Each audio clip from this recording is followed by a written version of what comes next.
Yo soy María Moral y soy responsable de marketing y comunicación de la empresa CEAMSA.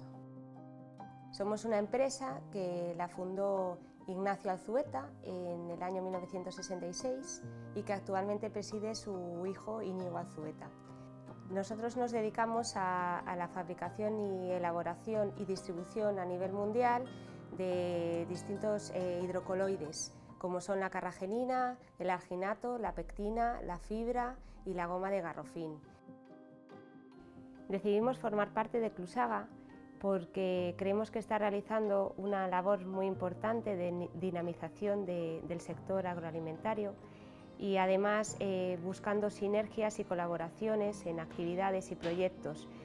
Y nosotros, desde nuestro punto de vista, desde nuestra empresa, siempre hemos colaborado activamente con universidades, con empresas, con el objetivo de buscar sinergias y desarrollar proyectos. Creemos que la visión de Clusaga se alinea perfectamente con nuestro compromiso por Galicia para impulsar la competitividad del sector agroalimentario.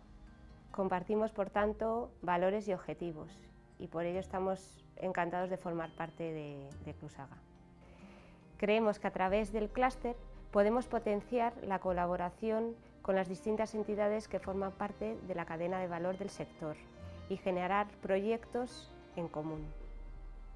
Los retos a los que nos enfrentamos en un futuro y que consideramos que son comunes a buena parte de los integrantes de este sector serían la industrialización, para generar una industria local más potente, la digitalización para conseguir una industria moderna e inteligente, el impulso de la sostenibilidad para el desarrollo de una industria responsable con su entorno y, por último, la apuesta por una innovación abierta.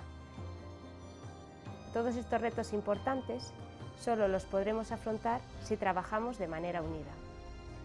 Los premios Galicia Alimentación son el escaparate perfecto para las diferentes empresas del sector de la alimentación de Galicia y además son un reconocimiento de la labor y el esfuerzo de cada uno de los integrantes que forman parte de este sector.